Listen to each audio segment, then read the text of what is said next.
Facebook uniquement. participants sont sur Zoom. Il commence à rentrer. Il commence à rentrer dans le webinaire. OK. Et bienvenue à tous ceux qui rentrent dans le webinaire et puis à ceux qui nous suivent sur Facebook. On va attendre 1 ou 2 minutes que tout le monde arrive. Ça met toujours un petit peu de temps.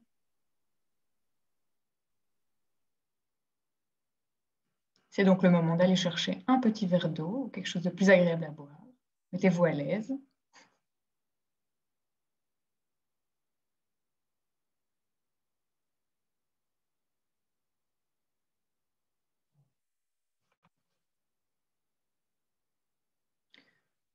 Bon, voilà, je crois qu'on peut commencer. Donc, je vous souhaite à toutes et tous un bienvenue à notre webinaire. Aujourd'hui, donc, avec vous, nous allons plonger au cœur d'une question centrale de l'apartheid, qui est celle de l'économie coloniale. Et nous allons le faire avec Taher Labadi, que je vais vous présenter d'ici quelques minutes. Mais donc, tout d'abord, un petit rappel de notre campagne, qui est la campagne This is Apartheid, lancée donc par l'association belgo-palestinienne fin 2019, qui est donc une campagne qui vise à conscientiser le public belge et les décideurs politiques belges sur la réalité de l'oppression que subissent les Palestiniens et qui est imposée par l'État d'Israël aux Palestiniens, au peuple palestinien, et qui équivaut au crime d'apartheid, tel que repris notamment dans le statut de Rome de la Cour pénale internationale. Crime d'apartheid qui donc avait été établi suite à l'apartheid en Afrique du Sud, mais qui aujourd'hui est indépendant donc, de la situation en Afrique du Sud, et qui prévaut, selon de nombreux observateurs, pour la situation des Palestiniens. Cette situation, ce crime dont Israël se rend coupable, s'assortit aussi d'obligations pour les États tiers, comme la Belgique. Et c'est pourquoi il est important de faire reconnaître ce crime d'apartheid pour engendrer des actions de la part des États tiers pour faire cesser ce crime d'apartheid. Donc, la campagne This is Apartheid était prévue en 2020 et de nombreuses actions étaient prévues. Malheureusement, la crise sanitaire en a décidé autrement et donc on a dû se rabattre sur des activités en ligne, d'où ce cycle de webinaires. Vous pouvez donc retrouver déjà les précédents webinaires sur le site de l'ABP. Les 2 précédents webinaires avaient concerné la politique d'apartheid à Jérusalem-Est et puis la politique aussi d'apartheid vaccinal, qui est plus spécifique à la situation de Covid qu'on connaît aujourd'hui. On espère bien entendu pouvoir développer des actions un peu plus vivantes une fois que la situation sanitaire le permettra. Malheureusement, on a entendu aujourd'hui que ce n'était pas pour demain, mais bon, on va croiser les doigts pour que ça puisse se faire le plus vite possible. Question pratique pour nos spectateurs. Vous pouvez donc sur Zoom poser vos questions dans le module questions et réponses en bas de votre écran. Et pour ceux qui sont sur Facebook, n'hésitez pas aussi à poser vos questions en commentaire de la vidéo. Voilà, il me reste donc à souhaiter la bienvenue à Taher Labadi, qui a gentiment accepté de venir et de répondre à notre invitation pour plonger dans ce thème qui est à la fois intéressant mais également complexe. Taher. Donc Taher, tu es donc chercheur associé à l'Institut français sur le Proche-Orient. Et tu as en 2019 écrit une thèse qui s'intitule, je vais reprendre pour ne pas me tromper, de la dépossession à l'intégration économique, économie politique du colonialisme en Palestine. Donc, ta thèse, le titre est déjà assez explicite, c'est déjà de montrer qu'entre la politique et l'économie, il n'y a pas de distinction à faire, que la politique de colonisation israélienne, elle est assortie d'une colonisation et d'une exploitation économique qui a façonné à la fois l'économie du colonisé palestinien, mais aussi celle du colon israélien. Donc voilà, je ne vais pas faire plus long et on va plonger avec toi dans tous les détails de, de ta thèse, en espérant aussi pouvoir comprendre Ouais. les détails. Voilà, à toi. Eh bien, bonjour et bien, merci à la LDP pour cette invitation et pour me donner l'occasion de parler de cette question donc, qui a occupé mon travail depuis un certain nombre d'années avec la réalisation d'une thèse et puis voilà, j'ai continué depuis à suivre la question. Question juste comme ça un peu. Enfin, je préviens, j'ai un voisin qui a décidé de faire des travaux juste à l'instant. Donc j'espère qu'on ne va pas trop être dérangé. Mais voilà. C'était juste pour Invite-le à m'excuser. écouter le webinaire, ce sera mieux. Ouais, ça va être tellement bien. Non, mais je m'excuse pour lui et pour moi. Voilà, donc ben voilà, on l'entend. Pour rentrer un peu dans le vif du sujet, mon travail a porté sur donc, la façon dont l'économie était un terrain du conflit en fait en Palestine.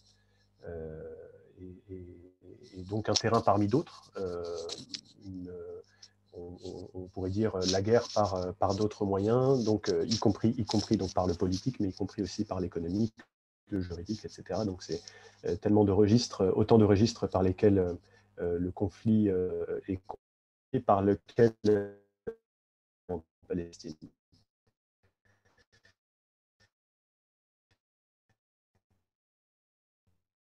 Et en fait, peut-être juste pluriel dans ces expressions. Et là, on est en Palestine en face d'un colonialisme qu'on appelle de peuplement.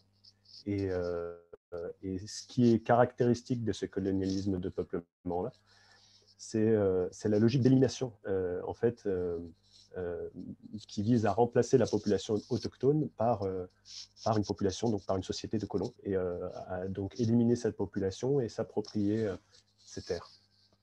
Et donc, dans ce type de colonialisme-là, bien que l'exploitation de la main-d'œuvre et des débouchés et des marchés locaux fassent partie du processus et des projets de colonisation, l'objectif central reste quand même la colonisation permanente d'une population de colons. Et donc, le mouvement sioniste, dès la fin du 19e siècle, qui était basé sur l'acquisition des terres et l'installation durable d'une population donc de colons juifs. Et c'est un processus qui va s'accélérer avec la conquête de la Palestine par les Britanniques en 1917, puis la mise en place du mandat. Et l'une des particularités en fait de cette entreprise de colonisation, elle tient de ce que le mouvement sioniste, il ne dispose pas directement jusqu'en 1948 de l'appareil étatique et des moyens coercitifs qui sont nécessaires à son projet. Et donc, en fait, la conquête de l'économie va être pour le mouvement sioniste un moyen décisif pour amorcer l'établissement d'un foyer national juif en Palestine. Le mouvement sioniste va donc entreprendre d'établir des enclaves économiques qui sont exclusivement juives, et c'est ce qui s'avère aussi un moyen puissant de déstabilisation de la société arabe palestinienne à l'époque. Et donc là, on a un peu par cette idée de constituer des enclaves exclusivement juives, des enclaves économiques exclusivement juives, on a en même temps un processus de dépossession des Palestiniens qui se met en place, des moyens matériels de l'autonomie des Palestiniens. Donc c'est un accaparement qui fait qu'au moment même où se constitue une société de colons, en fait, ça se fait au détriment de la société autochtone palestinienne. Et en fait, ce processus, il va se heurter à une résistance palestinienne. Les colons juifs vont être contraints à plusieurs reprises d'utiliser la force pour expulser les Palestiniens de leurs terres, soit leur force à eux-mêmes, soit avec l'aide des autorités britanniques. Et je précise ça juste pour dire que, en fait, quand on parle de conquête de l'économie ou de moyens économiques, il ne faut pas oublier que ça se fait dans un contexte où ce n'est pas des moyens exclusivement, uniquement pacifiques.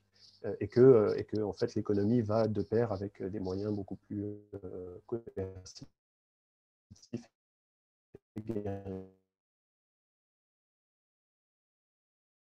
Expression très pratique dans la promotion par des organisations juives à l'époque de mots d'ordre que sont le Jewish Land et le Jewish Labor, donc la terre juive et le travail juif. Et en fait, le premier, donc le mot d'ordre de terre juive, il va voir la création de fonds qui vont être dédiés à l'achat de terres, et des terres qui vont être retirées du marché et considérées comme des propriétés inaliénables du peuple juif. Le second mot d'ordre, donc Jewish Labor, il va consister à encourager les coopératives, l'établissement de coopératives agricoles, et par extension, en fait, il va y avoir, à travers ce mot d'ordre, une invitation à l'ensemble des employeurs juifs à prioriser l'emploi de travailleurs juifs afin de faciliter l'absorption de ces colons et leur installation en Palestine. Et donc, en fait, on voit bien là tout l'enjeu qui est à l'époque, c'est à la fois s'accaparer des terres et permettre l'installation de colons, et avec un réel enjeu. On a à l'époque des brigades du travail, c'est comme ça qu'elles s'appellent, qui vont être mises en place à partir des années 20 pour aller sur des chantiers, donc soit agricoles, soit auprès d'entreprises industrielles, d'industrie, de patrons juifs. Et en fait, ces brigades du travail sont là pour aller intimider les patrons juifs à ne pas embaucher de travailleurs arabes, mais bien prioriser l'emploi de travailleurs juifs. Il y a aussi des fonds qui sont mis en place pour subventionner l'emploi de travailleurs juifs, c'est-à-dire de leur verser un salaire qui n'est pas le salaire du marché, on va dire, local, mais qui va permettre un niveau de vie à peu près équivalent à celui qui est en Europe à l'époque, parce qu'il s'agit bien d'attirer ces colons à s'installer en Palestine dans des conditions qui sont proches de ce qu'ils avaient connu en Europe. Et donc, on a une conquête de l'économie en fait, qui n'aurait pas été envisageable sans qu'il y ait une importation massive de capitaux en provenance de la diaspora juive qui subventionne l'activité économique des colons et qui leur permet d'échapper aux réalités locales palestiniennes. La prise de contrôle, elle va quand même être progressive, et en fait, en 1948, le mouvement sioniste n'a pas réussi à acquérir que 7% du territoire de la Palestine mandataire. Mais quand même, pour montrer les conséquences que ça a pour les Palestiniens, on a environ 70 villages palestiniens qui avaient déjà disparu avant 1948, suite à ce processus de colonisation. Donc c'est quand même quelque chose qui a un impact sur la société et sur l'économie palestinienne de l'époque. L'expulsion massive des Palestiniens dans les mois qui vont précéder et suivre la création de l'État d'Israël en mai 1948, elle va permettre de sécuriser la prééminence et la victoire de cette société juive dans le pays au détriment de la société palestinienne. Et en fait, pourquoi est-ce que moi je reviens à l'époque du mandat? C'est pour montrer qu'il y a une continuité dans l'histoire et que ce à quoi on assiste aujourd'hui, c'est pas récent. Ça remonte au tout début même de la colonisation juive. Et en fait, les mots d'ordre de Jewish Land et de Jewish Labor, donc de terre juive et de travail juif, vont continuer à être appliqués après 1948 dans une économie israélienne qui va continuer à être mobilisée par l'effort de colonisation et l'accueil de nouveaux migrants juifs. Rien que dans les 3 années en fait, qui vont suivre, donc de 48 à 52, on a un nombre de juifs qui résident dans le pays la population juive va doubler, donc passant de 700 000 à 1,4 million, 400 000. Et on a 256 nouvelles localités juives qui sont créées. Donc là, on a un effort de guerre qui est assez conséquent quand même pour l'économie israélienne. Et 2 secondes, c'est qu'il y a un de nos spectateurs qui dit qu'il n'entend pas bien. Est-ce que tu crois que tu pourrais rapprocher ton micro? Peut-être comme ça, ouais. Désolé. Non, il n'y a pas de problème. Et dans cet effort de guerre, en fait, évidemment, la spoliation et la confiscation de biens palestiniens et de terres palestiniennes constituent une ressource importante. En fait, les propriétés, entre guillemets, abandonnées par les Palestiniens c'est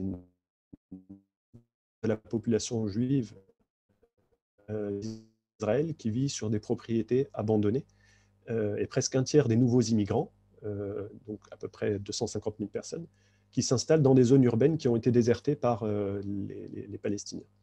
De même, on a des dizaines de milliers d'ateliers, de magasins, d'usines qui ont été laissés comme ça par les Palestiniens qui ont quitté le pays, voire par les déplacés internes. Et donc, en fait, comme déjà à l'époque du mandat, on voit bien que les défis d'accaparement des terres et d'installation de ces nouveaux migrants, ils sont surmontés grâce à l'arrivée massive de capitaux.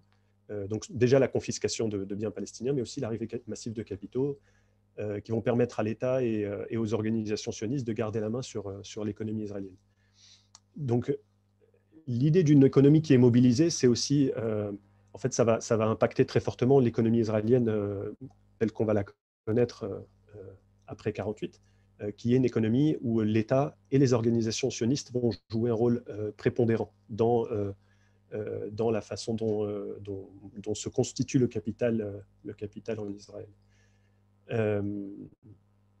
On a des organisations sionistes donc, qui gardent des prérogatives assez importantes, dont l'Agence juive, le Fonds national juif, etc. Et peut-être là-dessus encore dire que, en fait, finalement, ce qui s'est passé après 1948, c'est que l'État d'Israël le mouvement sioniste va, avec la création d'un État, obtenir les moyens étatiques de son ambition, ce qui lui manquait encore avant 1948. Et pourtant, la colonisation et la judaïsation sont loin d'être terminées. Donc, on a les années 50 qui sont marquées par des confiscations massives de terres, avec des procédés divers qui sont juridiques, économiques, des plans de développement qui sont mis en place et qui permettent à chaque fois de récupérer de nouveaux espaces, et l'établissement donc de nouvelles agglomérations juives. Et en fait, on sait que jusqu'à aujourd'hui, la judaïsation des régions de Galilée ou du Negev, du Naqab, continue d'être une priorité pour le gouvernement israélien. Et économiquement, ça se traduit par le fait que l'installation des populations juives là-bas fait encore, est encouragée en faisant bénéficier à ces populations-là de logements subventionnés, d'allègements fiscaux, etc. Voilà. Et en même temps, donc là, j'ai parlé un peu de comment est-ce qu'on a une économie sioniste, juive, et puis une économie israélienne qui est mobilisée. Et en fait, très vite, très tôt, le mouvement sioniste, puis l'État israélien, comprend qu'il doit faire avec la présence de Palestiniens. Et ça va le conduire à encourager une intégration maîtrisée de ces Palestiniens dans une économie juive, à la fois pour empêcher une autonomie de ces Palestiniens donc, après 1948, apaiser certaines tensions communautaires qui commencent à émerger dues à la pauvreté, et puis tirer parti aussi de leur participation à l'activité économique dans le pays. Et donc on a, voilà, c'est un peu ça sur sur quoi j'ai travaillé dans ma thèse, c'est un peu ce double effort d'exclusion des Palestiniens et à la fois d'intégration, qui montre bien que finalement Israël doit composer avec un environnement palestinien qui est menaçant, mais qui est en même temps incontournable. Et ce sentiment-là, qui était déjà présent donc, tout de suite après 1948, il va être encore renforcé évidemment avec 1927. Oui, et du coup, face à ça, on a une économie en dépendance par rapport à la colonisation et qui n'a jamais eu tous les moyens de son développement. Oui, c'est bien ça. En fait, on a vraiment... Donc, cette dépendance-là, elle a été mise en œuvre volontairement. En fait, ce qui se passe, comme je disais, après 1967, il y a quelque chose d'assez frappant, c'est que quand Israël s'empare des territoires de Cisjordanie et de Gaza, il y a au départ une ambition d'annexion de ces territoires. Sauf que les Palestiniens n'ont pas quitté le pays aussi massivement que ça a été le cas en 1948, et c'est du coup les ambitions d'annexion étaient freinées par la présence d'environ 1 million de Palestiniens qui sont restés sur le territoire. Pendant quelques années, on trouve plusieurs projets de tentatives des autorités israéliennes de comment est-ce qu'elles peuvent fomenter un nouvel exode massif et une nouvelle expulsion massive. Et puis, en fait, l'idée va être finalement abandonnée parce que irréalisable dans le contexte. Et l'administration israélienne, en fait, finit par opter pour une intégration de facto de ces nouveaux territoires conquis. Et en fait, intégration de facto, c'est justement par l'économie que ça va se faire. C'est-à-dire que les Palestiniens ne deviendront pas citoyens israéliens, mais en revanche, par l'économie, ils vont permettre, ils vont intégrer en fait le système économique israélien. Et en fait, ce qui est mis en place, c'est un système de ségrégation et de hiérarchisation vraiment assez précis. C'est un peu ça qu'on désigne par l'idée d'apartheid. Vraiment, c'est qu'il y a cette ségrégation entre et un contrôle des rapports entre les deux populations, palestiniennes et israéliennes.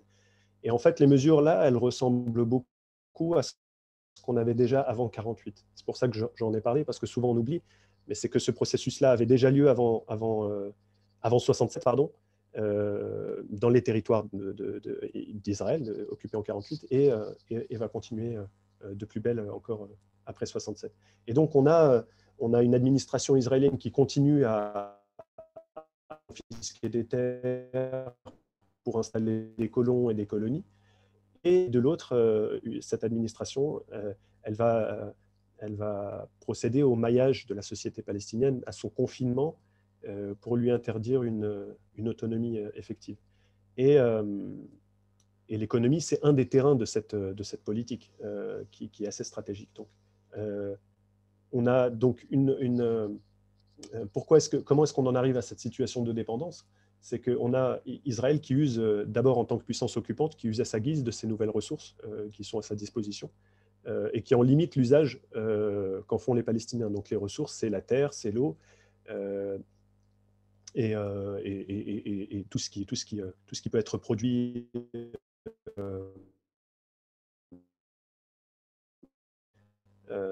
et c'est l'administration israélienne en fait qui va accorder jusqu'en 93 les autorisations nécessaires pour construire une maison, pour forer un puits, pour démarrer une entreprise, pour sortir ou entrer du territoire, importer ou exporter des produits. Donc, quand je parle de maillage, c'est vraiment en ce sens-là, c'est que vraiment tout ce qui est activité économique palestinienne va être très sévèrement contrôlé pour que ça puisse répondre aux considérations à la fois économiques, mais aussi sécuritaires et politiques israéliennes.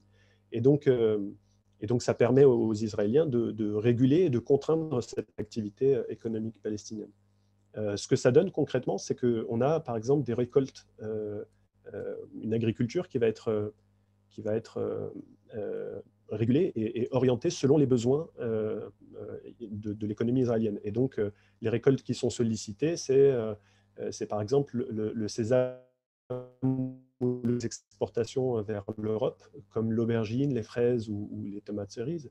Et elles vont se substituer à une agriculture qui était plus diversifiée et autrefois en Cisjordanie et Gaza et qui était plus destinée au marché local ou régional. Et en revanche, les Palestiniens deviennent très largement tributaires et dépendants des importations qui proviennent d'Israël pour satisfaire leurs propres besoins alimentaires. C'est cette intégration-là dans l'économie qui fait qu'en fait, ils deviennent dépendants.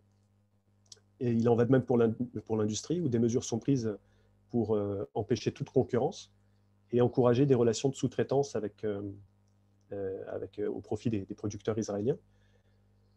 On a ça dans le textile notamment, où en fait on va avoir un fleurissement de petits ateliers dans les territoires occupés qui vont travailler pour des grandes entreprises du textile israéliennes.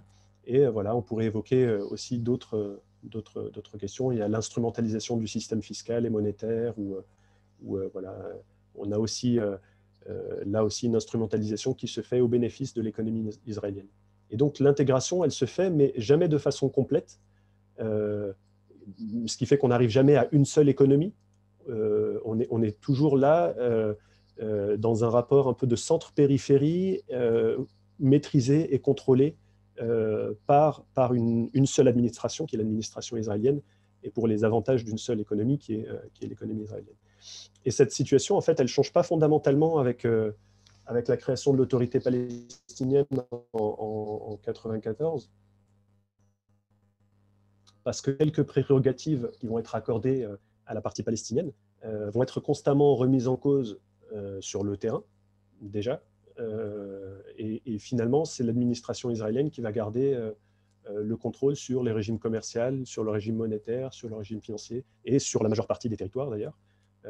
Si on compte que la zone C en Cisjordanie, elle est presque totalement inaccessible au gouvernement palestinien et aux producteurs et aux investisseurs palestiniens.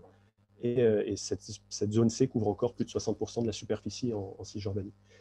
On peut ajouter à ça une liste de biens à double usage qu'Israël continue à interdire aux Palestiniens. Double usage, c'est l'idée que ce sont des produits, des biens qui peuvent avoir une application militaire. Et en fait, ces biens à double usage, ils concernent aussi, y compris des machines civiles, des pièces de rechange pour les machines, des engrais, des produits chimiques, des équipements médicaux, des appareils de télécommunication. Donc en fait, un large panel de produits que les Palestiniens ne peuvent pas importer librement. Et en fait, en conséquence de tout ça, les Palestiniens de Cisjordanie et de Gaza, ils ont connu une érosion continue de leur appareil productif. Pour citer quelques chiffres comme ça, entre 1975 et 2014, les contributions des secteurs de l'agriculture et de l'industrie au PIB, elle est passée de 37 à 18%. Et pareil, on a une contribution à l'emploi qui a baissé comme ça de 47 à 23%. Et en fait, l'érosion de cet appareil productif palestinien, il va de pair avec un important déficit commercial, c'est-à-dire que les Palestiniens importent beaucoup plus qu'ils n'exportent. Ils ont un des taux comme ça, un des déficits les plus élevés au monde. Et en fait, ce déficit, il se fait principalement à l'égard d'Israël. Et en fait, si on compte, c'est des chiffres qui existent aujourd'hui, mais entre 1972 et 2017, Israël a absorbé 79% du total des exportations palestiniennes et est à l'origine de 81% de ces importations. Donc on voit comment c'est une économie palestinienne qui est complètement captive, en fait, et qui apparaît même limite comme un appendice de cette économie israélienne dont elle dépend complètement pour exporter, que ce soit pour exporter ou pour importer. Et quand même pour dire que bon, toutes ces mesures israéliennes, elles n'ont pas empêché qu'il y ait eu une élévation du niveau de vie sur certaines périodes chez les Palestiniens. Sauf que finalement, cette élévation du niveau de vie, elle tient beaucoup moins à justement le développement d'un appareil productif qu'à l'augmentation de transferts d'argent depuis l'étranger.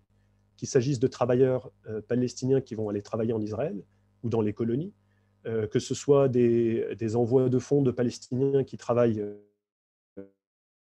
dans le monde, ou même de l'aide internationale. Et en fait, ce sont ces transferts qui vont permettre parfois au niveau de vie d'augmenter, mais en fait, qui vont s'accompagner, étant donné qu'il n'y a pas de production locale, ils vont s'accompagner justement d'un accroissement continu de la demande, de la demande et de la consommation dans les territoires. Et c'est justement ça qui va accentuer l'important déficit commercial palestinien. Et pareil, si on a quelques secteurs comme ça qui prospèrent, je parlais de l'industrie du textile, mais on a aussi voilà, certaines agricultures ou les matériaux de construction. Ça a aussi pour effet en fait, d'accroître les conditions de captivité économique des Palestiniens et en fait, du coup, leur vulnérabilité politique.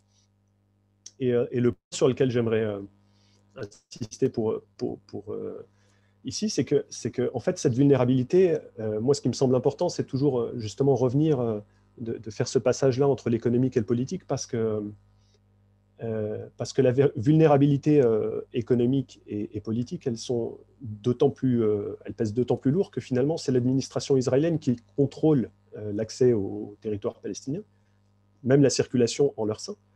Et en fait, la fermeture des points de passage ou la restriction des trafics et des échanges sont régulièrement employés par l'administration israélienne comme un moyen de pression et de sanction contre la société palestinienne, et dans une logique qui est ouvertement contre-insurrectionnelle. Et en fait, cette dépendance-là économique palestinienne, elle fait que l'économie et la société palestinienne, en fait, elle est rapidement menée au bord de l'asphyxie économique, voire maintenue dans un état de crise humanitaire durable, comme c'est le cas aujourd'hui à Gaza, à partir du moment où Israël décide juste de fermer comme ça le robinet, étant donné que l'économie palestinienne dépend complètement d'Israël. Et c'est l'autorité palestinienne qui se trouve particulièrement exposée à ce genre de pratiques punitives. En fait, l'autorité palestinienne dépend, suite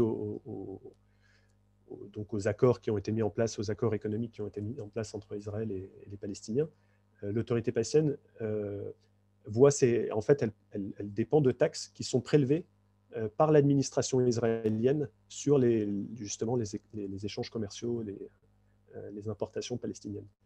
Et en fait, ces taxes-là, Israël systématiquement refuse de les reverser à chaque fois que l'autorité palestinienne se comporte mal. Ça constitue 67% de son budget en 2017. Donc en fait, le budget palestinien est complètement sous contrôle. Le budget de l'autorité palestinienne est aussi en grande partie sous contrôle de l'administration israélienne. Et l'autre partie, c'est l'aide internationale sur laquelle on peut peut-être arriver. Oui, justement. Donc, j'imagine que c'est un peu dans la foulée. Donc, tu parles de cette dépendance par rapport à l'économie, enfin, à Israël et à son économie, mais aussi une dépendance extrême par rapport à l'aide internationale, notamment l'autorité palestinienne, qui, elle, aussi une partie de ses budgets, c'est ces fameux taxes qui sont perçues par Israël et qui doivent être reversées. L'autre, c'est aussi l'aide, surtout l'aide de l'Union européenne. Oui, on a une autorité palestinienne, du coup, c'est ça, qui dépend en grande partie des taxes reversées par Israël, et puis en autre grande partie dépend de cette aide internationale. Alors, pour remettre les choses un peu dans leur contexte, en fait, à partir du moment, enfin, quand les accords d'Oslo sont signés en 1993, les accords ne mettent pas fin à l'occupation israélienne et en fait renvoient à plus tard toutes les négociations qui sont relatives au statut, au règlement permanent du conflit.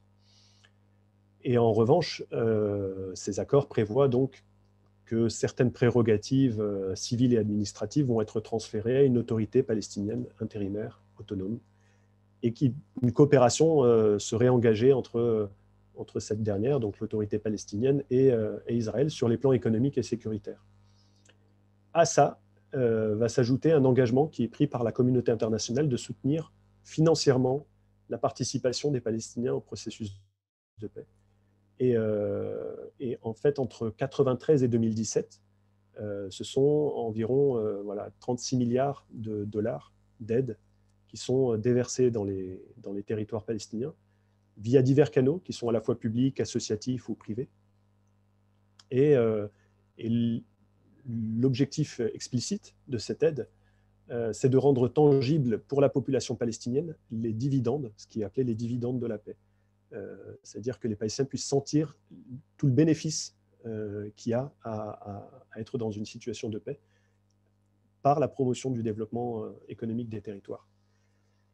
Et en fait, quand on y regarde de plus près, on voit que ce développement économique, c'est la Banque mondiale qui est chargée de définir et de le définir et de poser le cadre, donc en fait dans lequel est employée cette aide.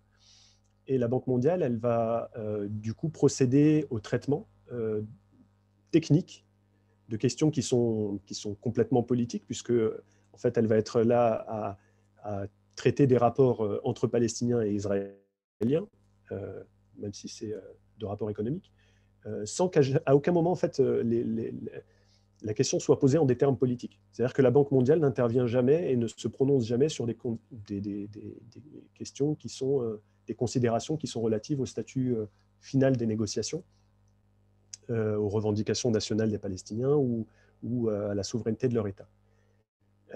Et donc, on a une Banque mondiale qui refuse de se prononcer ouvertement, qui dit ne pas vouloir se prononcer sur des questions qui sont politiques. Et pourtant, son action est éminemment politique dans les territoires. Mais mis à part le côté politique de son intervention, on a aussi une orientation économique qui est très marquée de la part de la Banque mondiale, qui est une orientation néolibérale. Les projets de développement et le cadre en fait, dans lequel intervient cette aide internationale, il répond donc à une logique où l'accent est mis sur la croissance du secteur privé, sur l'attraction de capitaux étrangers, sur la libéralisation financière, la rigueur budgétaire, donc tout un tas de politiques qu'on connaît assez bien et qui ont lieu ailleurs dans le monde. Ce qui est assez notable, c'est que du coup, quand on parle de renforcer des institutions palestiniennes, la seule raison d'être de ces institutions, c'est d'entretenir un climat favorable à l'activité économique. Donc là encore, en fait, on parle des institutions palestiniennes, mais non pas sous un angle politique, mais bien celui de quel rôle elles vont avoir dans la facilitation de l'activité économique. Et la Banque mondiale, elle pousse aussi vers une plus grande complémentarité entre les économies donc palestiniennes et israéliennes. Et ça passe par le renforcement de relations commerciales, une plus grande mobilité des travailleurs pour que les Palestiniens puissent aller travailler en Israël, l'investissement dans des industries de sous-traitance colle parfaitement, et l'établissement d'infrastructures communes. Donc on voit comment en fait la Banque mondiale revient remettre une couche en fait sous couvert d'apolitisme et abonde complètement dans la logique qui était déjà celle de l'intégration mise en place par l'État israélien.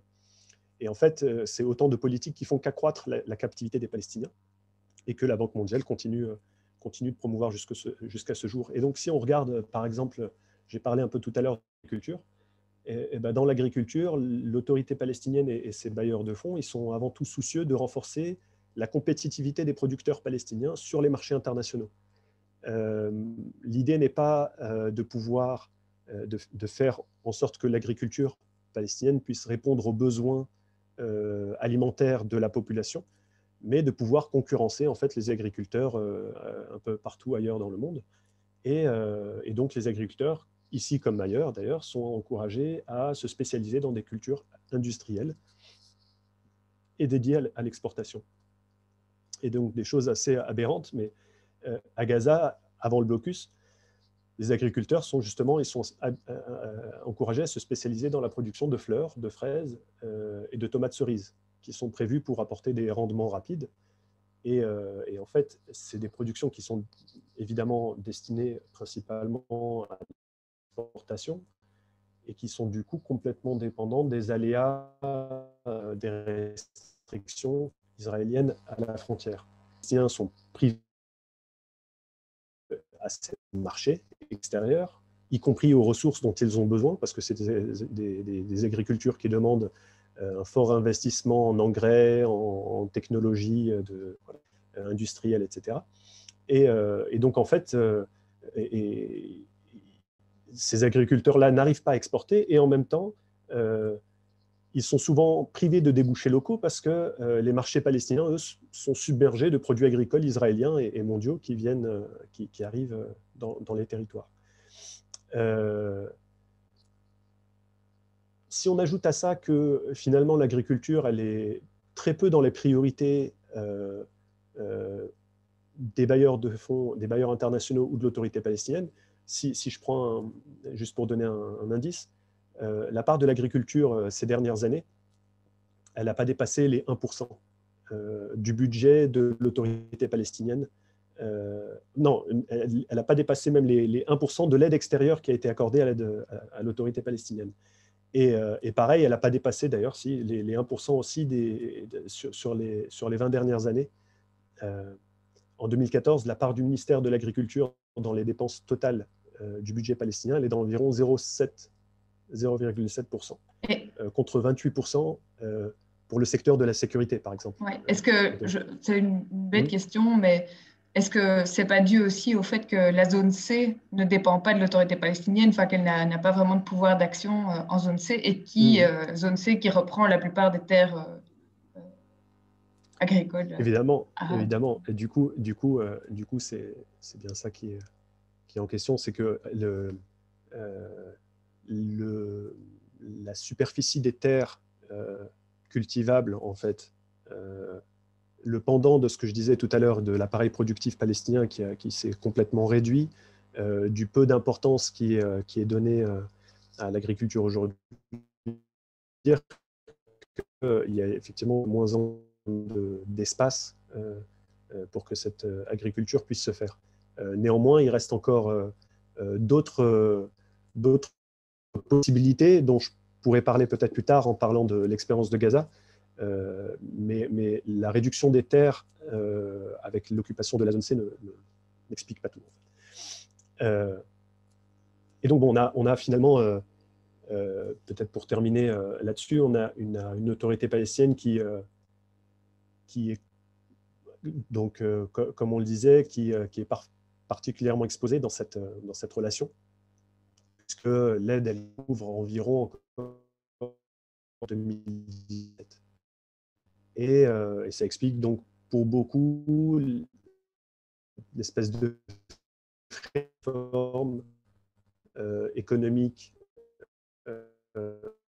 dans le sens des institutions, etc., tout ce projet-là, alors que en fait, le territoire qu'elle a sous son contrôle, il se réduit à vue d'œil. Et donc, on a une espèce un peu de schizophrénie où en fait, voilà, le territoire se réduit et où l'autorité palestinienne est, elle, préoccupée par la réalisation d'un marché équilibré et d'institutions conformes aux attentes de ses bailleurs. Et en même temps, donc, le fait qu'il y a eu un effondrement de l'appareil productif palestinien, ça a permis quand même à l'autorité palestinienne de s'imposer comme un acteur socio-économique incontournable aujourd'hui dans les territoires. Et les salaires et les diverses pensions en fait, que verse cette autorité sont devenues la principale ressource pour de nombreuses familles. En 2017, le nombre de fonctionnaires il s'élève à 184 000, ce qui vaut à peu près à 18,5% de la population active employée, ce qui est énorme. On a 18,5% de la population active qui est fonctionnaire en Palestine. Et c'est déjà un chiffre qui est à la baisse par rapport à 2015, où on était à 22% de l'emploi total. Et en fait, il faudrait juste préciser que quand on parle de l'aide, en fait, on a quand même un contexte où ces dernières années, il y a une compression en fait, du volume de l'aide qui explique pour beaucoup une recrudescence des mouvements de protestation sociale et à Gaza, où on a une fragilisation de l'appareil politique palestinien. En 2017, déjà, l'aide internationale, elle était à un tiers du montant qui était alloué en 2008, qui avait baissé de 70% pour la même période. Donc on a vraiment en fait une autorité palestinienne qui a vu ses marges de manœuvre aussi se réduire considérablement en matière de politique publique ces dernières années. Ce qui veut dire aussi qu'on a plein de salaires qui sont pas payés régulièrement. Et ça aggrave l'appauvrissement de certaines couches de la population les plus fragilisées.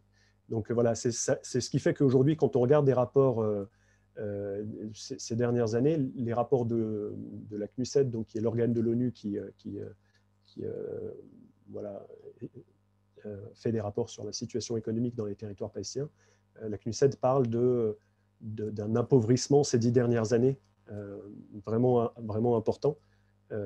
Parce que, d'une part, on a cet appareil productif palestinien qui a complètement fondu, et on a en plus voilà, une administration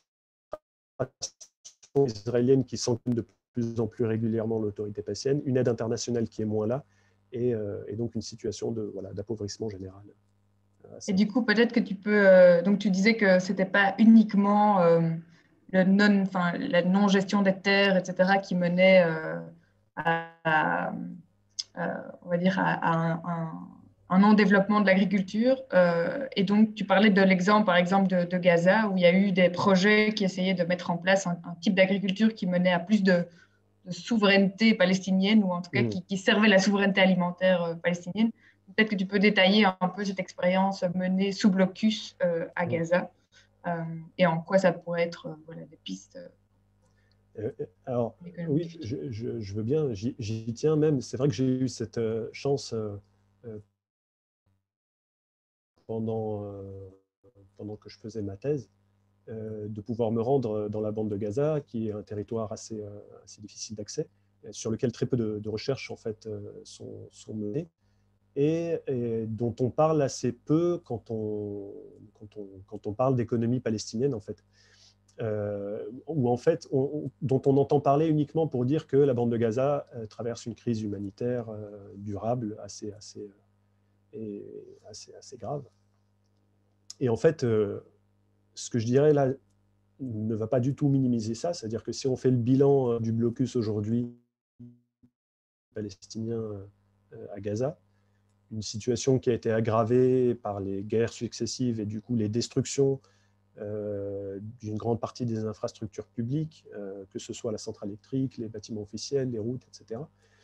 Mais on a quand même des expériences intéressantes en matière de comment est-ce que finalement on a une économie palestinienne qui réussit dans une certaine mesure à se couper et à inverser la tendance en fait à se couper du giron israélien. Et en fait, bon, dans le domaine agricole, dans le domaine de l'agriculture, on a différentes initiatives locales comme ça qui ont émané de différents acteurs, donc des particuliers, des coopératives, des ONG qui ont parfois été soutenus par des organismes internationaux. Et donc, voilà, il y a différentes initiatives comme ça qui sont mises en place de comment est-ce que, voilà, par exemple, le parc, c'est une ONG palestinienne spécialisée dans l'agriculture. Ils ont fait un programme qui s'appelait des familles, des producteurs sous blocus, des fermiers sous blocus vers les familles sous blocus. Et en fait, ils allaient acheter des produits agricoles de ces fermiers-là pour aller les donner directement aux familles en besoin. Donc, euh, assurer des débouchés à ces fermiers dans la bande de Gaza et à ces agriculteurs dans la bande de Gaza. Il y a eu plusieurs projets comme ça, mais un des projets qui me semble particulièrement important de, de citer, c'est en fait, c'est celui du ministère de l'Agriculture à Gaza, donc qui dépend du gouvernement, qui dépendait du gouvernement Hamas à l'époque où moi j'y étais. Et en fait, la particularité, c'est qu'on on a une initiative de ce ministère qui va permettre au secteur agricole local de couvrir une partie croissante des besoins alimentaires de la bande, de sorte qu'il y a eu à certains moments, le gouvernement a pu juguler et interdire de son propre chef l'importation de produits depuis Israël ou même d'Égypte, à l'époque où il y avait encore des tunnels. Et en fait, cette situation-là est assez inédite parce que promue à un niveau politique important. C'est-à-dire que c'est le gouvernement et non pas des initiatives d'acteurs ONG ou de la société civile. Ce qui s'est passé, c'est que le ministère a adopté une stratégie de développement qui visait à réduire l'insécurité alimentaire en prenant appui, en disant explicitement qu'il fallait prendre appui sur les ressources et les capacités locales et en engageant dans un premier temps donc avec des acteurs, des agriculteurs, des associations, des coopératives, des ONG, des universités aussi, et d'autres ministères. Et l'idée était d'atteindre le plus haut degré d'autosuffisance. Je me suis un peu perdu.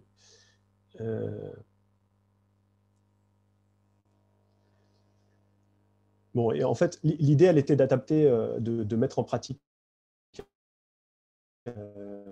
et notamment donc de détourner les cultures, tout ce qui était les ressources qui étaient utilisées pour les cultures d'exportation, donc les fleurs, les fraises, les tomates cerises, et d'en faire un rationnement, d'opérer un rationnement des ressources, donc contrôlé avec les différents acteurs, et de les dédier à des olives, des dattes, mais des oignons, des carottes, des pommes de terre, etc. Donc des produits de première nécessité. Puis petit à petit, le panel de choix s'est élargi. Et Et du coup, l'idée de mettre en place une agriculture à la fois donc, plus adaptée aux besoins locaux, mais aussi aux ressources locales, et donc de faire attention au manque d'eau et au manque de sol, au manque de terres cultivables. Il y a eu plusieurs stratégies mises en place, notamment l'agriculture en étage, la récupération des eaux de pluie, l'usage de semences naturelles, d'engrais organiques et de plantes pesticides au lieu des produits chimiques et de synthèse. Donc en fait, puisqu'on ne pouvait plus importer des engrais et des pesticides, il a fallu faire avec les moyens locaux. Et en fait, ça a permis aux agriculteurs de Gaza de réduire leur dépendance envers l'importation d'intrants aussi agricoles israéliens. Et donc, petit à petit, le gouvernement il a été en mesure de proposer un programme assez complet de restructuration du secteur et pour couvrir une gamme de plus en plus large de produits. Le gouvernement avait aussi mis en place ses propres pépinières et fermes expérimentales, en fait, en utilisant des terres après le démantèlement des colonies en 2005 de la bande de Gaza. En fait, il y a des territoires qui ont été comme ça libérés, qu'on appelle les muharrarat, donc des territoires libérés. Et ces territoires ont été, pour certains, récupérés par le gouvernement qui a mis en place voilà, des fermes expérimentales, des pépinières, et à partir desquelles il a pu approvisionner aussi les agriculteurs en graines, en plants, pour pouvoir voilà, développer les agricultures selon les orientations qui étaient fixées. Et en fait, ce que je veux dire par là, ce qui me semble important peut-être pour résumer et pour pas trop m'attarder, c'est que à partir du moment où la décision a été prise au niveau politique et non plus au niveau d'acteurs au niveau micro, ça a permis une coordination entre différents acteurs à une échelle beaucoup plus large. Le fait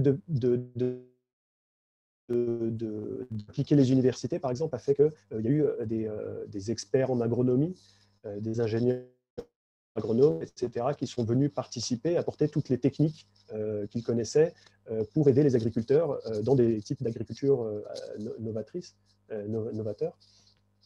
Le fait de pouvoir travailler avec les différentes coopératives, de pouvoir fixer des orientations, de pouvoir contrôler les prix ou pas assez, tout ça a permis à ce que finalement il y ait au bout de quelques années un secteur agricole qui arrivait à couvrir 90% des besoins en légumes, 50% des besoins en fruits. Là, je parle en 2009 et depuis les chiffres ont certainement évolué. 90% des besoins en volailles et 40% en produits de mer. Et alors, il y avait le bémol à cette expérience, c'est quand même que les viandes rouges et tout ce qui est graines, donc le blé et autres, la surface de la bande de Gaza est trop petite pour pouvoir couvrir les besoins de la population. Mais voilà, ce que je veux dire, c'est qu'on a quand même là une expérience où il y a eu une décision politique et avec la coopération avec les différents acteurs, ça a permis une expérience assez importante d'une agriculture en autarcie. Et une telle politique, elle a deux choses peut-être juste pour terminer. La première chose, c'est que moi, quand je m'y suis rendu, c'était en 2012, et que j'avais pu voir qu'en 2014, une partie des installations que j'avais visitées avait été volontairement détruite par l'armée israélienne lors des bombardements. Donc, il y a bien conscience de tout l'enjeu de cette bataille-là, de si la bande de Gaza réussit à subvenir à ses besoins et finalement à contourner le blocus en créant une situation d'autosuffisance, ça reste problématique pour l'administration israélienne. Et donc ça, c'est la première chose à dire, c'est que du coup, il y a quand même une situation d'extrême précarité à Gaza qui fait que cette stratégie, voilà, elle est sans cesse menacée, est mise en péril. Et puis l'autre chose à dire, c'est que finalement, une telle politique, jusqu'ici, n'a pas rendu le blocus moins sévère, quand même. Moi, je parlais de cette expérience. Il ne s'agit pas d'idéaliser les résultats qui ont été obtenus, mais voilà, on a une économie qui est toujours dévastée, avec une crise humanitaire qui augmente encore en intensité. Mais voilà, ça montre cette expérience montre d'abord qu'avec une volonté, il est possible de faire d'autres choses que le modèle économique auquel on est habitué en Cisjordanie. Et puis, ça montre bien le caractère stratégique de la bataille qui est menée dans l'économie, en fait, et ce qui était, moi, mon intérêt premier. Voilà. Ouais, c'est super intéressant. Et d'ailleurs, il y a déjà des réactions qui demandent la référence de ce projet. Donc, si tu as des informations à communiquer donc, à ceux qui écoutent sur le sujet, on pourra le mettre peut-être en lien en dessous de la vidéo sur Facebook ou sur le site de l'ABP. Autrement, il y avait aussi un témoignage d'un militant de l'ABP qui rapportait qu'effectivement, il y a une coopérative à laquelle sont liées plusieurs associations belges dans la région d'Hébron et qui aussi vise à contrecarrer les limites mises par l'occupant israélien sur l'activité économique palestinienne en essayant de justement développer leur propre raisin, leur propre jus de raisin pour ne plus ni acheter à l'occupant, mais aussi de finalement produire quelque chose qui est consommé dans la région d'Hébron, donc dans une perspective vraiment de souveraineté alimentaire et donc de souveraineté politique également. J'abonde pour dire que évidemment il y a des acteurs qui sont actifs dans cette stratégie aux côtés du gouvernement dans la bande de Gaza, qui se trouvent aussi en Cisjordanie et qui mènent le même type des conditions qui sont tout autres, puisque en fait la bande de Gaza bénéficie quand même d'une certaine autonomie de politique, en fait, ce qui permet que d'agir quand même avec beaucoup plus de marge de liberté. Et puis, à Gaza, il y a encore une fois cette volonté politique au niveau du gouvernement qui fait que la coordination entre les différents acteurs se fait beaucoup mieux.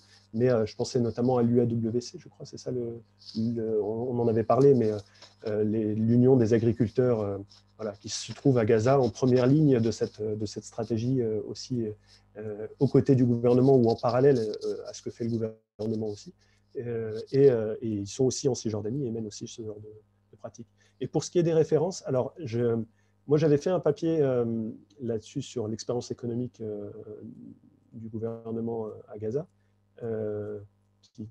qui est disponible, mais sinon le fait est que il y a très peu de ressources en ligne. En fait, moi j'avais réussi en me rendant sur place à récupérer plein de matériaux de première main que j'ai à ma disposition. Je pourrais essayer de vous envoyer des choses en ligne si je trouve, mais je sais que c'était assez compliqué. C'est pour ça que je trouve assez dommage qu'on J'imagine que s'il y a des choses en ligne, c'est souvent en arabe, donc peut-être moins accessible à un public francophone.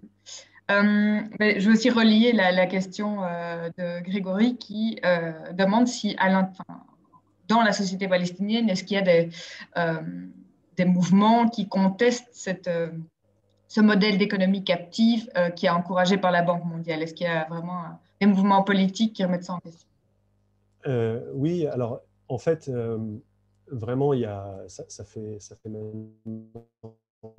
plusieurs années que l'idée d'Oslo, c'est à la fois les accords économiques, donc le protocole de Paris, ce qu'on appelle le protocole de Paris, qui fixe le cadre des relations économiques entre Israéliens et Palestiniens.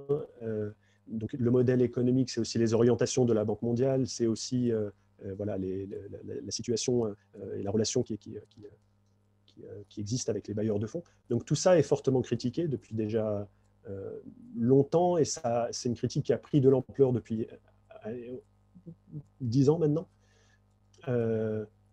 Et on a de plus en plus de travaux faits par des travaux, d'articles, de papiers, d'essais, faits par des Palestiniens qui critiquent, par des Palestiniens, et d'ailleurs même au niveau international, on trouve de plus en plus de sources pour critiquer ça.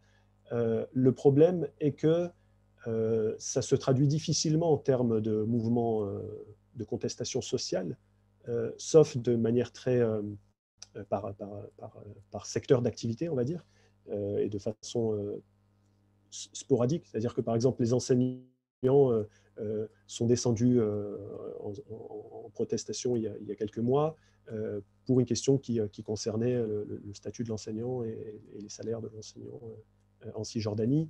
Il en a été de même d'autres secteurs d'activité comme ça. Mais une critique assez générale est difficile parce que finalement, l'économie en Cisjordanie est complètement sous perfusion et que du coup, en fait, il y a énormément de ce que je disais, de pans de la société palestinienne qui sont directement dépendants de ce système aujourd'hui et qui peuvent difficilement aller au-delà et faire autrement. Mais c'est un système qui, parce que l'aide se réduit, en fait, est en train de montrer ses failles et ses limites. Et peut-être que le mouvement va se faire de plus en plus fort. En tout cas, la critique au niveau intellectuel est là maintenant, et tout le monde est bien conscient que c'est un système qui a fait son temps et qui a fait énormément de dégâts aussi. Il y a aussi une question par rapport à ce projet à Gaza. Est-ce que les attaques, toi tu parlais de 2009, que tu avais des infos de 2009, mais est-ce que depuis lors, les attaques 2009, 2012, 2014 enfin 2009, ça s'était déjà pris en compte, mais 2012, 2014, est-ce que ça a eu un impact sur ces projets Alors moi, quand je m'y suis rendu, c'était en 2012, et l'impact dont je parle, c'est celui de 2014. Mais depuis, il y a eu d'autres guerres, et puis surtout un blocus aussi qui est aussi,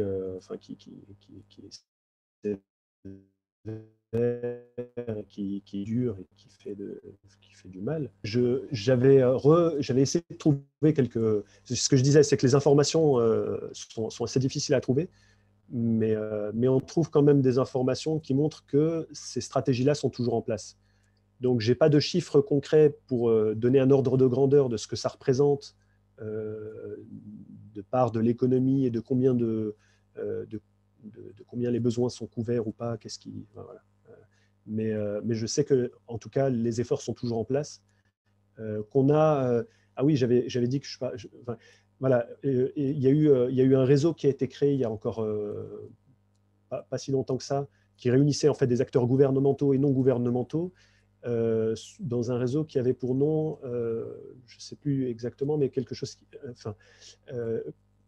un réseau qui encourageait l'agriculture urbaine et périurbaine. Et en fait, c'était l'idée que, puisque on a beaucoup de terres qui sont inaccessibles, parce qu'à Gaza aussi, il y a la zone tampon qui prend le meilleur des terres qui sont cultivables. En fait, l'idée de cultiver en zone urbaine et périurbaine, voilà, c'est développé, et on a de plus en plus d'expériences comme ça qui sont mises en place. Donc voilà, il y a encore des efforts qui sont menés dans ce sens-là, c'est certain. Oui. C'est intéressant de voir que finalement, l'expérience palestinienne, ça peut aussi être un exemple pour des luttes plus globales contre le libéralisme économique et cette dépendance, surtout au niveau alimentaire et agricole, quoi. Je me demande, est-ce qu'il y a des liens justement entre les Palestiniens et des mouvements plus larges pour la souveraineté alimentaire? Ben moi, je me demande, parce que je me dis que même au niveau palestinien, il y a très peu de communication sur cette expérience-là, à cause du climat politique de division et du coup d'isolement de la bande de Gaza, en fait, du contexte palestinien un peu plus général. Mais moi, quand j'avais rencontré des acteurs de cette expérience-là, de cette initiative-là, en fait, on va dire que l'initiative a été en bonne partie portée par un ancien universitaire qui s'est retrouvé ministre de l'Agriculture et qui lui était agronome et qui a porté ce projet-là et qui a apporté tout son savoir-faire et son expérience dans cette expérience. Et il me disait, mais un tel projet pourrait résoudre le problème de l'insécurité alimentaire dans tout le monde arabe, si seulement on pouvait en parler et faire savoir et faire connaître. Parce qu'avec le peu de moyens qu'on a, à partir du moment où on a pris les choses au sérieux, c'est-à-dire on a dit, OK, on est sous blocus, mais on a ça de ressources, et avec ça de ressources, il va falloir qu'on atteigne ça d'objectifs. il y a eu l'inventivité, une créativité qui a fait que bon, ils ont réussi des choses. Ils n'ont pas tout réussi quand même. Et encore une fois, je le répète, le blocus a créé énormément de dégâts. Et puisqu'il ne suffit pas de manger des fruits et légumes pour pouvoir avoir une vie normale. Mais en tout cas, voilà, c'est quand même quelque chose d'assez impressionnant, effectivement. Et ça pourrait. Moi, je pense que oui, c'est une expérience dont on pourrait beaucoup apprendre ailleurs dans le monde. Et une autre question que je me posais, c'est comment est-ce que toi, tu envisagerais une aide internationale qui puisse soutenir une autre façon de voir l'aide internationale? On sait qu'il y a eu quand même tout un moment où il y a eu beaucoup euh, de l'aide internationale, mais plutôt via les ONG, hein, pas de l'aide bilatérale, mais qui a été plus politisée dans le passé. Aujourd'hui, elle ne l'est plus, sans doute par volonté des bailleurs aussi, puisqu'on dépend souvent des bailleurs. Mais est-ce que toi, tu verrais ou tu connais des expériences qui pourraient être bénéfiques? Mais la question, elle est. En fait, il n'y a pas de réponse comme ça absolue. Il y a eu d'autres moments dans l'histoire. En fait, déjà, il faut peut-être partir du principe que une aide est toujours une aide politisée. Et donc, finalement, il y a toujours une relation qui se crée. Et cette relation, elle a forcément un objectif. Alors, soit il est assumé, soit il ne l'est pas assumé, mais elle a forcément un objectif. Et c'est là-dessus qu'il faut travailler. C'est quel est l'objectif, quelle relation on entend créer avec les Palestiniens et vers quoi est-ce qu'on espère arriver avec eux. Avant 1993, les Palestiniens bénéficiaient d'un autre type d'aide, une manne financière assez importante qui était celle des pays arabes qui soutenaient la révolution palestinienne. Et donc, en partie pendant un temps, la lutte armée, puis petit à petit, l'aide à la lutte armée s'est atténuée, et ça a été une aide pour soutenir le soumoud palestinien, qui était le fait de tenir bon sur place, mais avec quelque chose d'un peu plus politisé quand même que l'aide qu'on a aujourd'hui. Mais je veux dire, donc, à chaque fois, on voit que si la relation est une relation de dépendance envers cette aide, ça reste quand même problématique. Et les Palestiniens peuvent oui, ne pas être dépendants de cette aide. À partir du moment où elle est là, si elle se fait dans une peut-être dire des choses. À partir du moment où l'aide est conditionnée, par exemple, c'est problématique. Mais en même temps, comment elle ne le serait pas? Est-ce que quelqu'un est prêt à donner une aide sans mettre des conditions sur l'usage qui sera fait de cette aide? Ça me semble assez compliqué à grande échelle. Donc, vous voyez, c'est un peu ça. C'est que finalement, l'aide est toujours politisée. Il y a de grandes chances qu'elle soit conditionnée. Il y a de grandes chances que celui qui attribue l'aide choisisse de l'attribuer à tel acteur plutôt qu'à tel acteur. Donc, il va privilégier tel acteur plutôt que tel acteur. Et donc, ça finit toujours par changer des choses dans la société qu'on est censé aider. Et c'est toujours finalement synonyme d'un rapport de force. Celui qui aide intervient à son avantage dans la société du bénéficiaire, finalement. Et donc, c'est assez problématique. Le mieux serait de pouvoir se passer d'aide. Et quel est ton avis par rapport à l'aide, notamment européenne, aux Palestiniens de la zone C? Donc on sait que, par exemple, la Belgique est un des bailleurs du consortium de protection de la Cisjordanie, enfin des zones C, des Palestiniens vivant en zone C. Et ce consortium est vraiment une manière de soutenir la présence palestinienne dans cette zone et donc de contrer la logique d'annexion israélienne. Mais après, est-ce que ça ne mène pas finalement à à une soutenabilité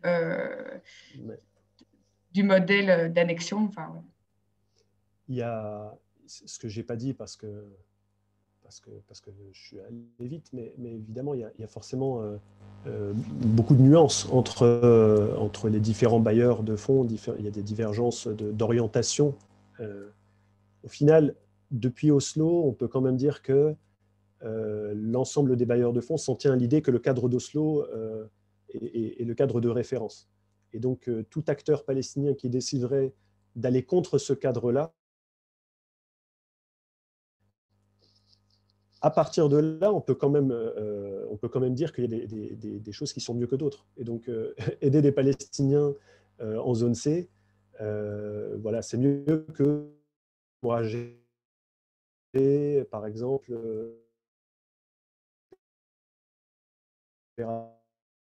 dynamique entre Palestiniens et Israéliens sur tel ou tel projet, ou pour être palestinienne, ce qui serait encore aller dans le sens d'une plus grande captivité des Palestiniens.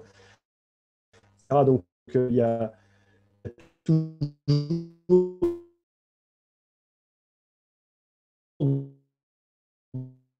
que finalement les Palestiniens n'ont pas d'autre choix que d'accepter cette aide-là qui ne résout pas leurs problèmes et qui est effectivement rend encore soutenable, si c'est encore soutenable, le fait de vivre sous occupation. Et ce qui serait évidemment plus important, un peu, parce que là je fais un peu la critique d'universitaire, mais peut-être que ce qui serait plus intéressant de la part de l'Union européenne, c'est qu'elle puisse enfin accompagner cette aide-là d'un acte politique fort et de condamner l'occupation israélienne et de prendre des mesures de sanctions contre Israël, qui fait que le développement apporté aux Palestiniens aurait beaucoup plus de sens et ne serait pas voilà, une fuite en avant, voilà, une façon de se dédouaner, trop palestinien de tenir dans une situation qui est de plus en plus intenable. Au-delà déjà une application du droit international dans leur propre politique commerciale, et donc le fait d'importer des produits des colonies tout en condamnant la colonisation est complètement incohérent de la part de l'Union européenne. En Belgique, on est bien actif pour demander que ces produits soient un jour interdits. Il y avait une question de Paola qui demande que si tu as connaissance de projets dans le sud Liban, est-ce que tu es un peu, tu fais un... Oui, alors les projets ne sont pas... En agriculture, hein, parce que je n'ai pas précisé. Oui. Ça se développe pour les mêmes raisons. C'est-à-dire qu'à partir du moment où le Liban a été soumis à des sanctions qui font qu'il y a une situation catastrophique au Liban aussi, ça a entraîné un tas d'initiatives locales pour dire, puisque c'est comme ça, on va pouvoir se passer voilà. On va pouvoir contourner ces sanctions et contourner ce blocus et agir par nous-mêmes, par une agriculture. Je ne sais pas si les acteurs sont en contact sur cette expérience-là en particulier. Je ne sais pas si l'expérience de Gaza a inspiré l'expérience au Sud-Liban. Oui, non, je ne sais pas parce que et je ne sais pas si finalement à quel point c'est comparable. En fait, au Sud-Liban, je ne vois pas trop encore ce que ça donne concrètement. Il faudrait voir si c'est au même niveau de décision politique finalement, est-ce que ça a le même effet. Oui, c'est toujours ça qui est intéressant, parce qu'il y a beaucoup de projets qui sont locaux, mis en place par la société civile, qui sont très intéressants, mais c'est cette mise à l'échelle possible, qui a été possible à Gaza grâce à l'autonomie dont bénéficie le gouvernement du Hamas.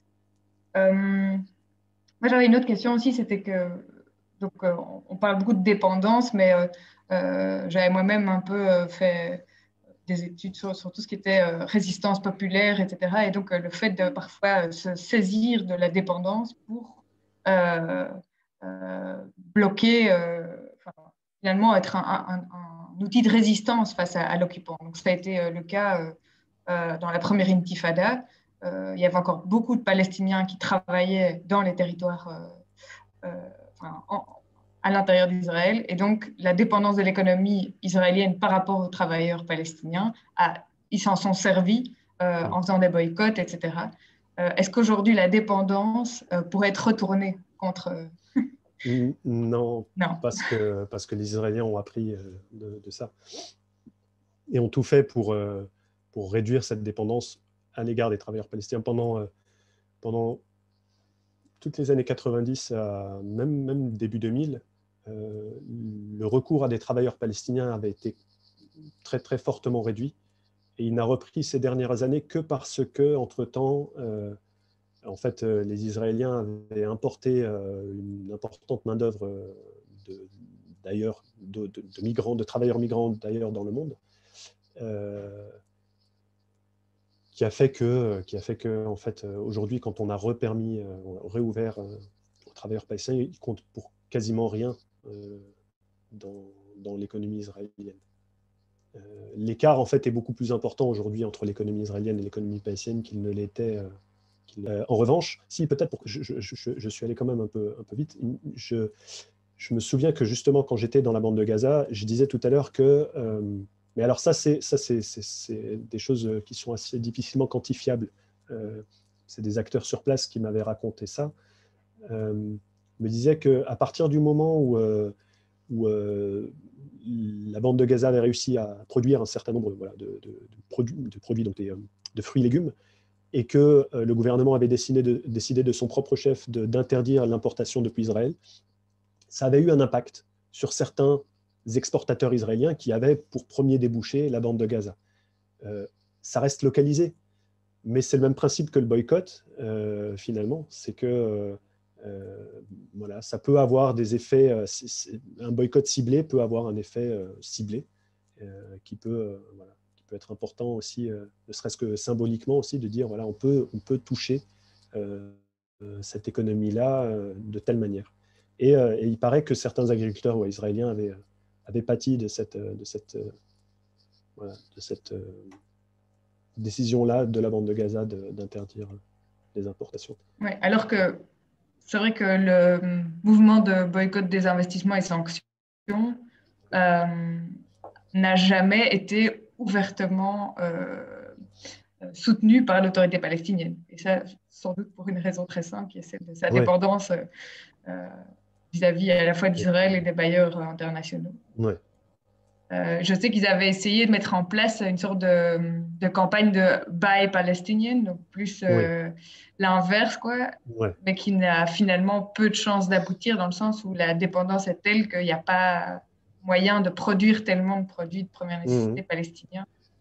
Oui, puis ça reste un peu cette espèce de faux espoir. Oui. Enfin, aujourd'hui, on a des... Ce que je disais, c'est que quand on pense voilà, stratégie économique palestinienne aujourd'hui en Cisjordanie, c'est vraiment ça, c'est vraiment réussir à exporter, à atteindre les marchés internationaux, beaucoup plus qu'à contrer l'insécurité alimentaire locale ou à créer une autonomie qui permette d'être moins dépendant. Et donc, on a comme ça des produits palestiniens qui vont être promus. Et donc, par exemple, un producteur de dattes qui va être soutenu. Et donc, quand je parlais de la part du budget de l'autorité palestinienne qui est allouée à l'agriculture, en fait, quand on regarde aussi dans les détails, ce budget-là, il n'est pas alloué pour aider des agriculteurs palestiniens à replanter des oliviers, par exemple, quand ils ont été arrachés. Elle est allouée à commercialiser ces dates, et donc en fait l'aide n'est même pas pour qu'ils puissent planter ces palmiers, mais pour qu'ils puissent bénéficier du meilleur conseil en commercialisation pour pouvoir avoir des produits qui vont être conformes aux normes européennes, par exemple, pour pouvoir atteindre les marchés européens, etc. Donc c'est des poulains comme ça qui vont être coachés pour pouvoir atteindre les marchés internationaux, avec cette idée que c'est comme ça qu'on va pouvoir faire rentrer de l'argent avec lequel on pourra à nouveau importer les produits dont on a besoin pour la consommation. D'ailleurs, l'idée que la sécurité alimentaire, elle s'atteint par les marchés et non pas par le développement d'une souveraineté locale. Oui, d'ailleurs, l'autorité palestinienne ne fait pas grand-chose pour être plus active ou d'essayer d'avoir une présence plus importante en zone C. Elle pourrait Non. tout à fait contrer la logique Mm. d'Oslo en disant maintenant, on étend notre influence et tout ça, mais voilà, elle rentre dans le rang et elle reste complètement dans les lignes Mm. déterminées par Oslo.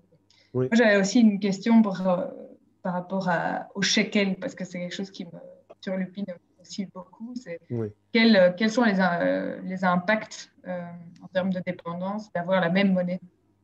Est-ce qu'il y a déjà eu des tentatives de développer une monnaie palestinienne?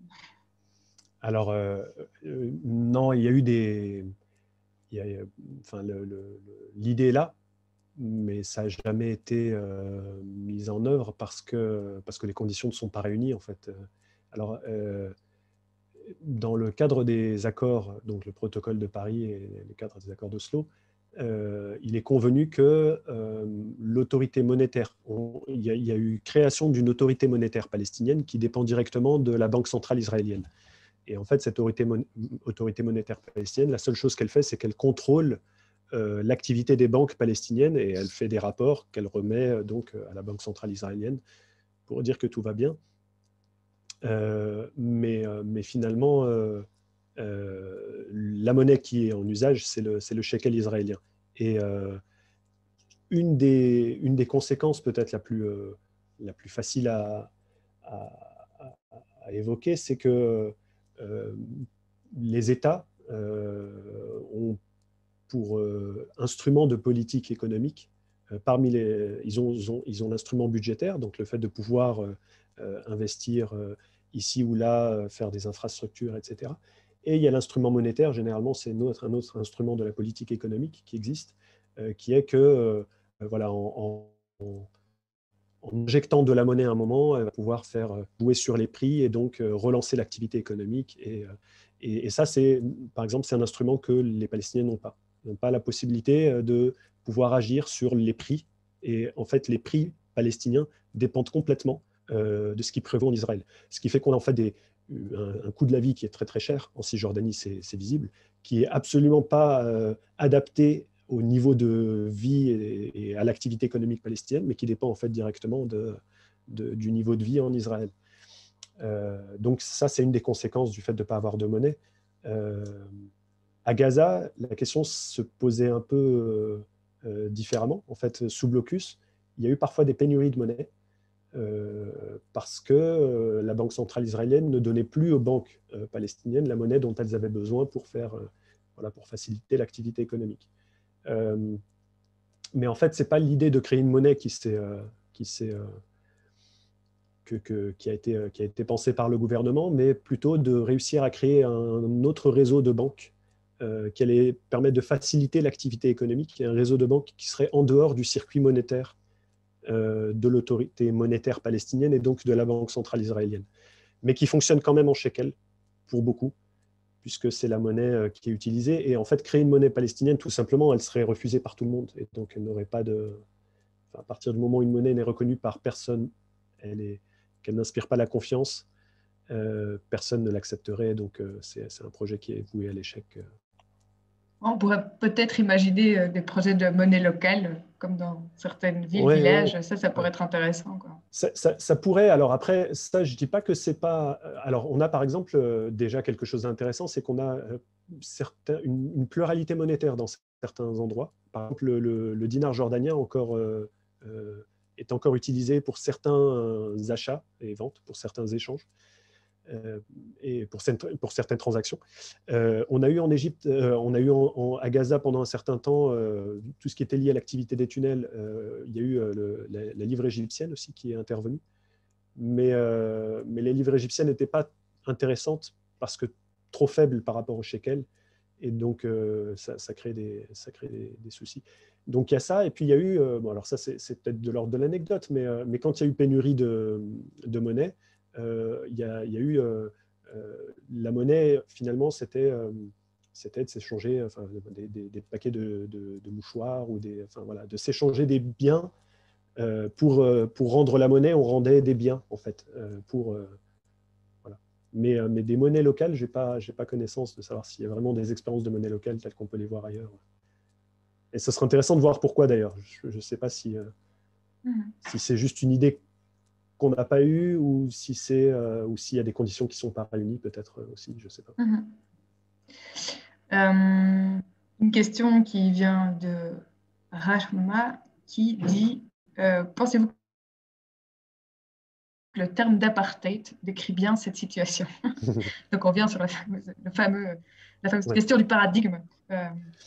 Peut-être pas trop s'étendre non plus, mais c'est intéressant d'avoir ta vision là-dessus. Ouais. C'est vrai que ça se pose comme question parce que c'est vrai c'est un débat qui est beaucoup posé parmi les Palestiniens, de savoir si le terme d'apartheid est adéquat. En fait, moi je dirais que le terme d'apartheid, il a son utilité en termes de sensibilisation, parce qu'il renvoie directement à quelque chose que tout le monde connaît bien, c'est l'apartheid, à un régime qui est condamnable et qui a été condamné, et justement, qui a été condamné, c'est-à-dire qui a été reconnu comme étant voilà, un crime. Dans les faits, tout dépend de ce qu'on entend par apartheid. Si on parle uniquement de ce à quoi renvoie le terme, en fait, qui est l'idée de séparation ou de ségrégation, alors ce n'est pas suffisant pour décrire la situation en Palestine, puisque ce que j'essaie de montrer, c'est que en fait, il y a bien une ségrégation qui se met en place, mais que ce n'est pas une ségrégation qui aboutit à la juxtaposition de deux sociétés l'une à côté de l'autre. On n'a pas une société israélienne à côté d'une société palestinienne. On n'a même pas une société israélienne au-dessus d'une société palestinienne. Donc, ce n'est pas juste une idée de hiérarchisation non plus, mais on a une société israélienne qui se développe au détriment de la société palestinienne et qui, plus elle se développe, plus elle élimine toutes les conditions d'existence d'une société palestinienne, au point qu'on pourrait douter aujourd'hui de la possibilité même d'existence d'une société palestinienne. Mais si voilà, donc là-dessus, c'est vrai que le paradigme de colonialisme de peuplement est plus adéquat, plus juste pour décrire. Mais voilà, après, je reconnais au concept d'apartheid son utilité, qui est voilà, de renvoyer à une situation assez clairement identifiée et identifiable pour tous, et condamnée et condamnable aussi. Et sur, on va dire, ce qui clôture, vu qu'on avait introduit en parlant d'apartheid, on va clôturer aussi sans doute en parlant d'apartheid, et peut-être aussi clôturer en disant que, voilà, comme l'apartheid en Afrique du Sud, l'apartheid imposé par Israël aux Palestiniens peut tomber, et qu'on a tous les moyens d'agir, notamment parce qu'on on en a parlé via le mouvement boycott des investissements et sanctions, via des boycotts ciblés aussi, qui ont parfois plus d'impact et qui peuvent mettre à mal l'expression israélienne. Voilà. Du coup, en tout cas, c'était super intéressant. Enfin, je crois que beaucoup de gens ont dû apprendre plein. Moi, j'ai déjà beaucoup appris. Et voilà. Donc, il me reste à te remercier. Merci beaucoup, Nathalie. À espérer qu'on se reverra. Oui, avec voilà. plaisir. Et voilà. Et à souhaiter aussi une bonne soirée à tous ceux qui nous ont suivis. Et merci d'être restés jusqu'à maintenant. Bonne soirée, merci. Bonne soirée.